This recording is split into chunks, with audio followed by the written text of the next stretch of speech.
उमेदवारांचा प्रचार अंतिम टप्प्यात आला आहे। प्रचाराची रणधुमाळी आता संपेल, तोफा थंडावतील। आरोप प्रत्यारोपांच्या फैरी जितक्या झडायच्या तितक्या झडल्या। प्रत्येक उमेदवारांनी एकमेकांविरोधात प्रचंड प्रचाराची राळ उडवली, आरोपांच्या फैरी झडल्या।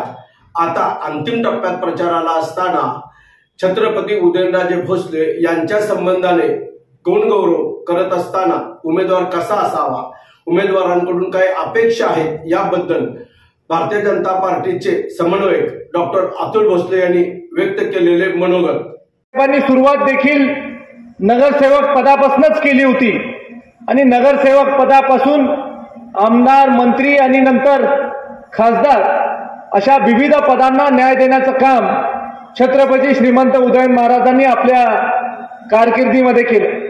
की महाराज साहेबांना आपण निवडून दिल्यानंतर देखील मार्ग योग्य नाही असं ज्या वेळेला महाराज साहेबांना वाटलं, ज्या वेळेला त्या पक्षाची देहधोरणं त्यांना पटली नाही, देशाच्या विकासासाठी काय गरजेचं आहे याचा विचार करून छत्रपती श्रीमंत उदयन महाराजांनी निवडून गेल्यानंतर 3 महिन्यामध्ये आपल्या पदाचा राजीनामा दिला।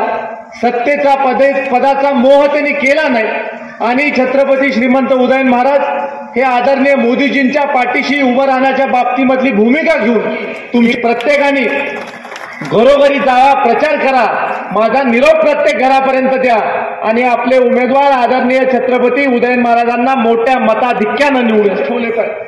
तर मला आपल्याला खऱ्या अर्थानं सांगायचंय की आपण खासदार निवडून देत असताना निकष एवढेच ठेवले पाहिजेत की आपले जे खासदार आहेत ते विचार लोकसभेमध्ये मांडू शकले पाहिजे। आपले जे खासदार आहेत ते लोकसभेमध्ये जाऊन आपले प्रश्न सोडवण्याची क्षमता त्यांच्यामध्ये असली पाहिजे। जे खासदार आहेत त्यांचं केंद्र सरकारच्या नेतृत्वाशी सलोख्याचे संबंध असले पाहिजेत। आपले जे खासदार आहेत त्यांना दूरदृष्टिकोन असला पाहिजे या भागाच्या विकासासाठी, या लोकांच्या विकासासाठी। देखील आदरणीय मोदीजींच्या भाषणाच्या आधी आदरणीय छत्रपती उदयन महाराजांनी काही महत्त्वपूर्ण मुद्दे मांडले। आपल्याला निवडून दिला पाहिजे जे खासदार या परिसराच्या 25 वर्षाच्या भवितव्यासाठी, येणाऱ्या काळामध्ये आपल्या तरुण पिढीच्या भवितव्यासाठी विचार करू शकतो। असे सगळे घटक पक्ष आपले ताकदीनं छत्रपती श्रीमंत उदयन महाराजांच्या पाठीशी उभे राहिले पाहिजेत आणि खऱ्या अर्थानं मला खात्री वाटते की कराड दक्षिण विधानसभा मतदारसंघामधून महाराज साहेब आम्ही निश्चित स्वरूपी तुम्हाला आघाडी दिल्याशिवाय राहणार नाही,